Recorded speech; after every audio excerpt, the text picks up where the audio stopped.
జీవావరణ వ్యవస్థ లోపల సృష్టిలో ప్రతి పక్షికి ప్రతి జీవికి ఒక విశిష్టమైన స్థానం ఉన్నది. ఏ మొక్క కూడా వృధా కాదు. దాన్ని విలువను అర్థం చేసుకోకపోవడం వల్లనే మన యొక్క అజ్ఞానం ఉన్నది. అలాంటి ఒక కాలజ్ఞాని పక్షి గురించి ఒక గొప్ప కవితను రాసినటువంటి కృష్ణ కౌండిన్య ఉపన్యాసకుల గారికి, లెక్చరర్ గారికి, డిగ్రీ కాలేజ్ లెక్చరర్ గారికి గొప్ప చప్పట్లతో కాకి మీద కాలజ్ఞాని కాకి అంటూ ఒక గొప్ప కవితని రాసిన వారిని, ఎందుకంటే విజయరామ గారు కూడా సృష్టిలో ఉన్న ప్రతి జీవి మీద పాపమైన అపారమైన ప్రేమ వారికి, ఇది సందర్భ యోచితంగా భావిస్తూ వారిని పాట పాడవలసిందే కోరుతున్నాను. వెల్కమ్ యూ సార్, మా ఆహ్వాన్ని మన్నించి విచ్చేసినందుకు ధన్యవాదాలు సార్.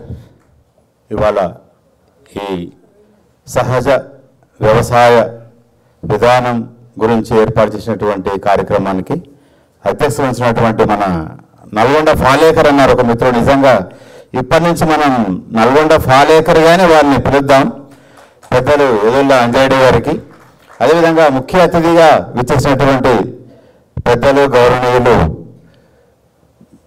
విజయరామ గారు ఇవాళ ప్రతి ఒక్కరిని కూడా సహజ వ్యవసాయ విధానం వైపు మళ్లిస్తూ భారతీయ జీవన విధానం యొక్క గొప్పతనాన్ని ఎలుగెత్తి చాటుతున్నటువంటి పెద్దలు విజయరామ గారు.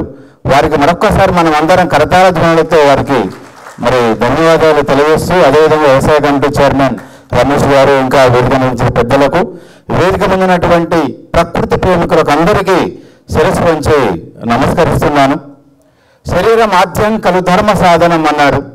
ఏ ధర్మం ఆచరించాలన్నా కూడా ధర్మార్థ కామ మోక్షాలైనటువంటి ఈ చతుర్విధ పురుషార్థాలను మనం సాధించాలన్నా శరీరం ఆరోగ్యంగా ఉండాలి.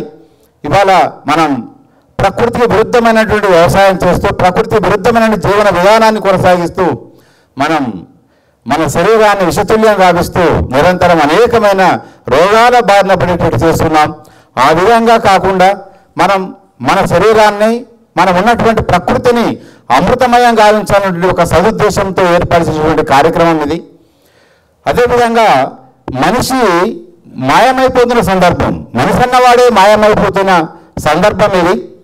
కాబట్టి అలాంటి ఒక అద్భుతమైనటువంటి స్వార్థపూరితమైనటువంటి భావజాలం కాకుండా నిస్వార్థపూరితమైనటువంటి జీవన విధానం కొనసాగిస్తున్నటువంటి ఒక పక్షి కాకి.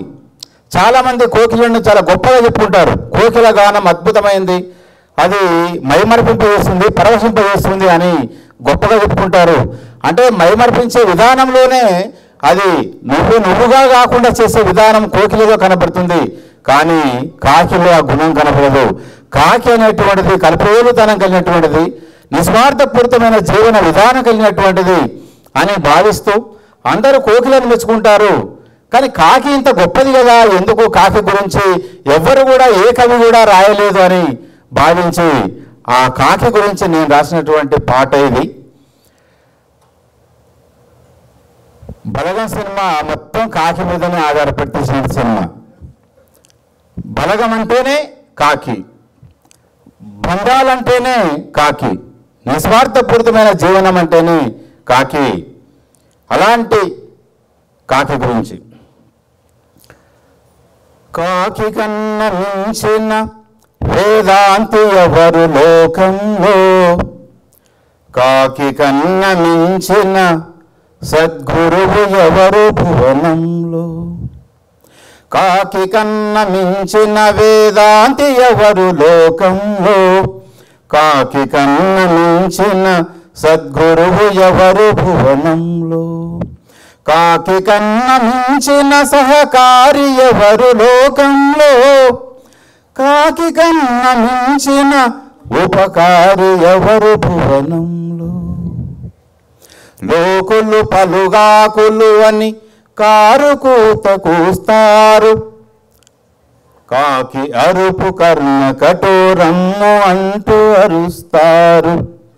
లోకులు పలుగాకులు అని కారు కూత కూస్తారు, కాకి అరుపు కర్ణ కఠోరమ్ము అంటూ అరుస్తారు. నీవన్నవి ఏవి కూడా నీవి కావు కావు అంచు చక్కని పరమార్థమును బోధించగ వినలేరు. కావు కావు అరే హెప్పో కాకి గోల, అరే నాన్న ఏది నీది కాదురా, కావు కావు అని చక్కని పరమార్థమును బోధించగ వినలేరు. అందుకే కాకి కన్న మించిన వేదాంతి ఎవరు లోకంలో, కాకి కన్న మించిన సద్గురువు ఎవరు భువనంలో. స్వార్థము ఏ మాత్రమైన ఎరుగనట్టి సాధువు, అహమును అడుగంట ననచినట్టి జ్ఞాన సింధువు. స్వార్థము ఏ మాత్రమైన ఎరుగనట్టి సాధువు, అహమును అడుగంట ననచినట్టి జ్ఞాన సింధువు. పరస్పర సహకారం సమభావన మమకారం పరుల కొరకు పాటుపడే పరమ సుగుణ సుమహారం. కాకి కన్న మించిన వేదాంతి ఎవరు లోకంలో, కాకి కన్న మించిన సద్గురువు ఎవరు భువనంలో. కాకి నలుపు మనసు తెలుపు, కాకి నలుపు మనసు తెలుపు మర్మమంత తెలుపు. కాకి పిలుపు పెంసు వలపు బతుకే కలగలుపు. కాకి చెలిమి ఇచ్చు కలిమి మనసుకెంతో బలిమి, కాకి చెలిమి ఇచ్చు కలిమి మనసుకెంతో బలిమి. కాకి అరుపు తెలివి మెరుపు బతుకు బాధ మరుపు, బతుకు బాధ మరుపు. అందుకే కాకి కన్న మించిన వేదాంతి ఎవరు లోకంలో, కాకి కన్న మించిన సద్గురువు ఎవరు భువనంలో, కాకి కన్న మించిన సద్గురువు ఎవరు భువనంలో. అలాంటి కాకి మనం చేతులెత్తి నమస్కరిద్దాం. ఇవాళ కాకులు కూడా కనుమరుగైపోయినటువంటి పరిస్థితి, మానవుడు చేసేటువంటి ప్రకృతి విధ్వంసం వల్ల ఇవాళ కాకులు ఊరపిచ్చుకలు కూడా కనుమరుగైపోతున్న సందర్భం. ఇలాంటి సందర్భంలో ఇవాళ మనమందరం కూడా ప్రకృతి వైపు వెళ్ళాల్సిన అవసరం ఉంది. గో టు వేదాస్ అన్నట్టుగా ఇవాళ మనమందరం కూడా నేచర్ వైపు ప్రకృతి వైపు వెళ్ళాల్సిన అవసరం ఉంది.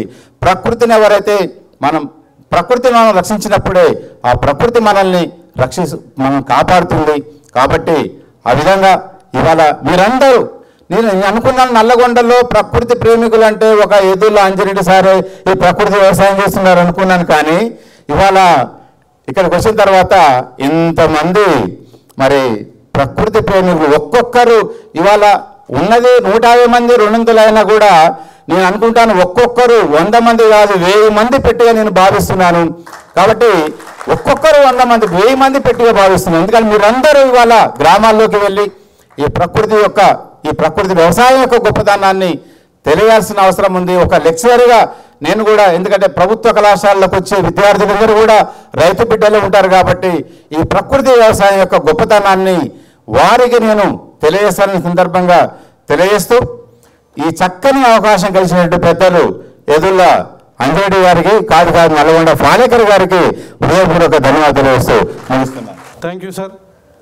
చక్కటి గొంతుకతో చక్కటి పక్షి గురించి మర్చిపోతున్న సమాజానికి గుర్తు చేసినందుకు అభినందనలు తెలియజేస్తూ